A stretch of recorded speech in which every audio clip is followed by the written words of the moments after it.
Hola,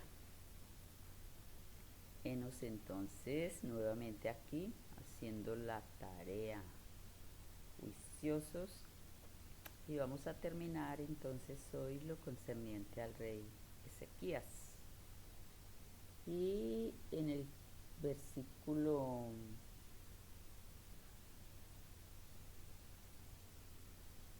21 del capítulo 32 del libro de Segunda de Crónicas vamos a encontrar una lectura muy interesante y entonces ahí al menos terminamos un poco la historia. Habría mucho por estudiar, pero las partes más relevantes son las que tendremos en cuenta. Entonces habíamos estudiado que ya entonces Dios le da la bendición de la salud y en el versículo 12, pero del capítulo 20 de Segunda de Reyes, eh, leemos que el rey de Babilonia entonces le envía a, a Ezequías unos embajadores para felicitarle por su recuperación. Recordemos que ahora Babilonia es tributaria de los reyes de Asiria y el rey viene y lucha según el capítulo segunda de Crónicas y dice que Jehová salvó a Ezequías y a los moradores de Jerusalén de las manos de Sennacherib, rey de Asiria, y de las manos de todos, y les dio reposo por todos los días. Y entonces muchos trajeron a Jerusalén ofrenda a Jehová y ricos presentes a Ezequías, rey de Judá, y fue muy engrandecida delante de todas las naciones. Entonces por eso aquí encontramos y se explica dos motivos especiales por los cuales les es enviado estos presentes a Ezequías. Primero por motivo de religión. Recordemos que los babilonios eran idólatras y, y adoraban el sol. Y ellos no notaron el milagro que venía de parte del Dios de Israel, el Dios Todopoderoso, el creador del mismo sol, sino que ellos creyeron que era que el Dios de ellos, el Dios Sol, entonces le había dado ese honor a Sedequías al retroceder entonces su sombra. Entonces ellos pensaban que estaban obligados a honrar entonces a Ezequías por el milagro que el Dios supuestamente de ellos entonces les había hecho. Y el otro era por asunto de guerra, de política, ¿no? Porque quieren felicitarlo también por el triunfo que Dios les dio enviando su ángel para vencer el ejército del rey de Asiria. Entonces, les convenía tenerlo como aliado, ¿no? Sabían que era un ejército muy poderoso y entonces ellos creían humanamente que esa alianza les iba a servir mucho porque ellos no creían en el Dios de, de Ezequías, ellos no creían en el Dios de Israel. Y viene entonces Ezequías y dice que se dispensó en la acogida que prestó a estos embajadores, dice que los escuchó, les contó todo lo concerniente al reino. Lo recibió con alegría, dice el versículo 39:2. Y aunque estos eran idólatras, incluso estaba dispuesto a entrar en alianza con el rey de Babilonia. Se excedió entonces en mostrarle todo lo que había en su palacio para que viesen y pudiesen informar a su señor de ellos. que él era un rey grande y rico y fue un acto entonces de vanagloria.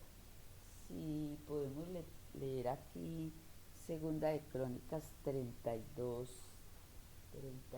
25, vamos a notar que en ningún momento eh, él habló de la bendición que Dios había recibido. Dice el 25. Mas Ezequías no correspondió al bien que le había sido hecho, sino que se enalteció su corazón, y entonces es ahí donde en vez de hablarle de las promesas, de la recuperación que Dios le había dado, de cómo en amor a Él se devuelven los 10 grados del sol, nada, Él empieza a mostrarle todos los tesoros. Cuando nuestro corazón se enaltece, eso hace que nos olvidemos entonces del dador de toda bendición. Por eso Dios siempre nos da lo que nos conviene, no lo que nosotros pedimos, porque a veces la bendición, la riqueza, hace que entonces perdamos de vista al dador de la bendición, nos olvidemos de él y nos centremos más en la bendición. Y si es la riqueza, pues somos muy dados a apegarnos a los bienes materiales y a creer que todo viene por mi fuerza, por mis manos. Entonces, ahora el profeta Isaías viene nuevamente donde él y le hace una pregunta que se encuentra en los versículos 14 y 15 de Segunda de Reyes 20. ¿Qué dijeron aquellos varones y de dónde vinieron a ti? ¿Qué vieron en tu casa? Y contesta Ezequías: nada quedó en mis tesoros que no les mostrase.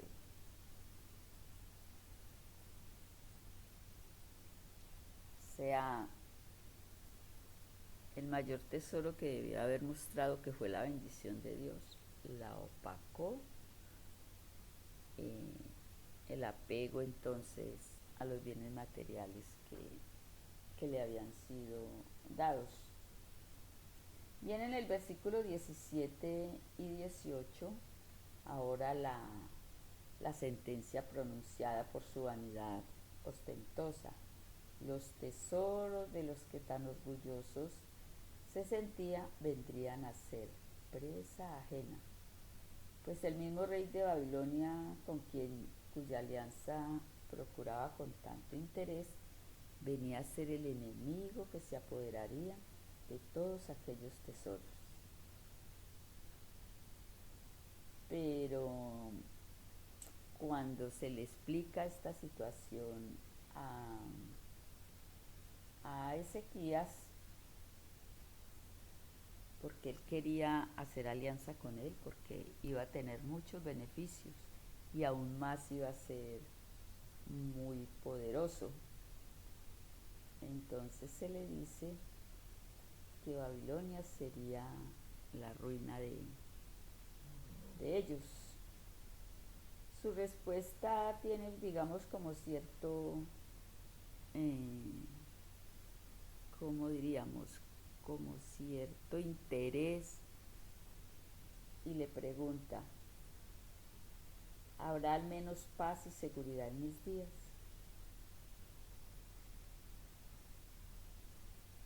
Solamente se limita a preguntar eso cuando le dice el profeta que va a ser atacado y que va a ser, que le van a llevar todos los bienes que tenía. Él solamente pregunta si habría paz, al menos en los días que él iba a durar en esta tierra. En segunda de,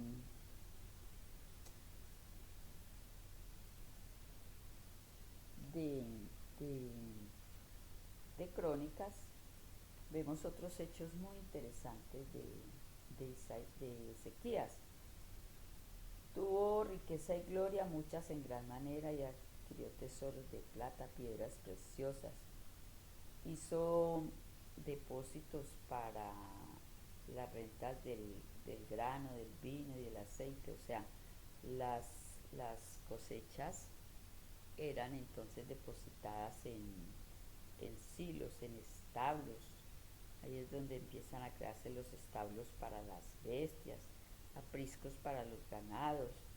Adquirió ciudades, hatos de ovejas, de vacas en gran abundancia, porque Dios le había dado muchas riquezas.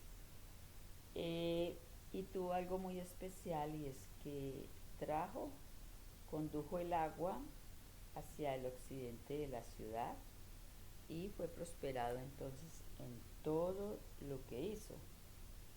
Más, volvemos a lo mismo, en lo referente a los mensajeros de los príncipes de Babilonia, que vinieron a él para saber del prodigio que había acontecido en el país, no dijo nada, porque el agradecimiento y la bendición hacia Dios no estaban en su corazón. Mire algo muy especial. Aquellos adoraban al sol, los babilonios adoraban al sol, y estaban pendientes de cualquier señal que hubiese en el sol. Y es por eso que cuando Dios permite que los 10 grados del sol se devuelvan, ellos que estaban pendientes, ponle cuidado, siendo idólatras, estaban pendientes de todo lo que hiciese su Dios. Y él, que estaba con el Dios verdadero, que le había dado el éxito en la guerra, que lo había librado al pueblo de los enemigos, que le dio la salud, que le dio riquezas, que le dio la sabiduría para hacer tantas cosas a favor del pueblo, y que aún hoy se usan. Y él no lo reconoció.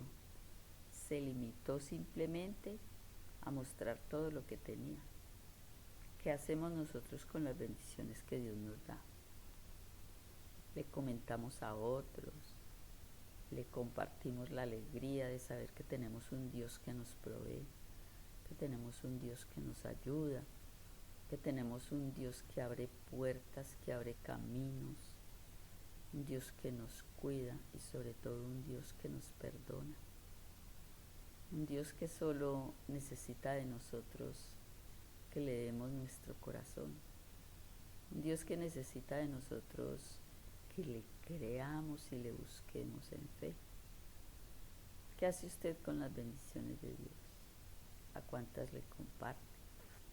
El solo hecho de conocer este camino tan lindo, esta luz, la que usted tenga, compártala. Que su luz alumbre, que la luz de Dios alumbre en el corazón de todo aquel con el que Dios le da esta oportunidad de conversar. Pero cuente las maravillas, y si va a contar de pronto las tristezas por las que pasó, no se quede ahí. Cuente la experiencia de cómo levantó la mirada, se apoyó en la mano bendita que le era extendida a través de Jesucristo, y cómo usted salió de allí. No se quede ahí en lo malo que le pasó, no, salga de allí. Cuente los tesoros tan grandes que usted tiene, pero tesoros de salud, de trabajo, de familia, de una vida que va de lo mejor a lo excelente, y sobre todo de un espíritu y un corazón perdonador. Ame mucho los animales, ame al prójimo, pero ame también los animales, respételos, consiéntalos, que ellos son unos grandes amigos. Y sobre todo, que la palabra de Dios sea su manual de vida, y que esas enseñanzas tan lindas que encontramos en ellas, entonces sean el tesoro que cuando cualquier embajador, cualquier persona que Dios ponga en su camino, usted entonces hable de todas estas verdades y de todo lo bello que Dios ha hecho en su vida. y de que aún está esperando el milagro. Estamos aún esperando el milagro que Dios nos ha prometido. No desmaye, siga orando y encontrará entonces la solución en el tiempo y en la hora de Dios. Dios bendiga su palabra.